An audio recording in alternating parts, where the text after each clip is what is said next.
મુઝફ્ફરનગર બાદ રૂરકીમાં પોલીસ સામે જ કાવડિયાઓનું તાંડવ, લાકડી દંડા વડે મચાવી તોડફોડ। મુઝફ્ફરનગર બાદ હવે ઉત્તરાખંડના રૂરકીમાં કાવડિયાઓનું તાંડવ જોવા મળ્યું છે। ત્યાં કાવડિયાઓએ પહેલા એક ઈ-રિક્ષા ડ્રાઈવરને ખૂબ માર માર્યો અને તે બાદ દંડાથી ઈ-રિક્ષામાં તોડફોડ કરી। આ દરમિયાન પોલીસ કર્મચારી પણ કાવડિયાઓને સમજાવતા રહ્યા, પરંતુ તેમણે સાંભળ્યું નહીં અને ઈ-રિક્ષામાં તોડફોડ કરતા રહ્યા। ઈજાગ્રસ્ત ઈ-રિક્ષા ડ્રાઈવરને હોસ્પિટલમાં સારવાર માટે દાખલ કરવામાં આવ્યો છે। મળતી માહિતી અનુસાર ઘટના મંગલોર વિસ્તારના લિબ્બરહેડી નહેર પાટાની છે। રિક્ષા ડ્રાઈવર પર આરોપ હતો કે તેણે એક કાવડિયાને ટક્કર મારી છે અને કાવડ ખંડિત કરી છે, જેના કારણે કાવડિયાઓએ પહેલા ઈ-રિક્ષા ડ્રાઈવરને માર માર્યો, બાદમાં ઈ-રિક્ષાની તોડફોડ કરી લીધી। આ દરમિયાન કાવડિયાઓ ભોલે બાબાની જયના સૂત્રોચ્ચાર પણ કરવા લાગ્યા। આ દરમિયાન ઘટના સ્થળે ભારે ભીડ જમા થઈ ગઈ।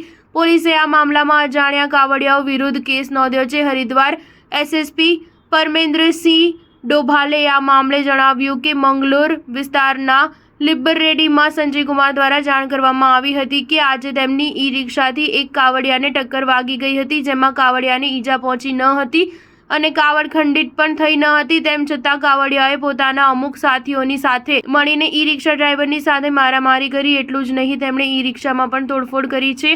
આ મામલામાં ધ્યાન આપતા કેસ નોંધાવવામાં આવ્યો છે અને તે લોકોની ઓળખ કરવામાં આવી રહી છે। સાથે જ એસએસપીએ તમામ કાવડિયાઓને અપીલ કરી છે કે સમગ્ર પોલીસ તંત્ર તમને કોઈ પ્રકારની અસુવિધા ન થાય તેમાં કાર્યરત છે, પરંતુ તમને અપીલ છે કે આ પ્રકારની કોઈ ઘટના ઘટે છે તો તેમાં તમે રોષે ન ભરાવો અને પોલીસને જાણકારી આપો। આ પહેલા મુઝફ્ફરનગરમાં કાવડિયાઓએ એક કાર ડ્રાઈવરને ખરાબ રીતે માર માર્યો હતો। એટલું જ નહીં, તેમણે પોલીસની સામે કારને ખરાબ રીતે લાત મારીને તોડી દીધી હતી। કારના તમામ કાચ તોડી દીધા હતા અને છતને નુકસાન પહોંચાડ્યું હતું। સ્ટાર ન્યૂઝ 7 હંમેશા સચ્ચાઈની સાથે।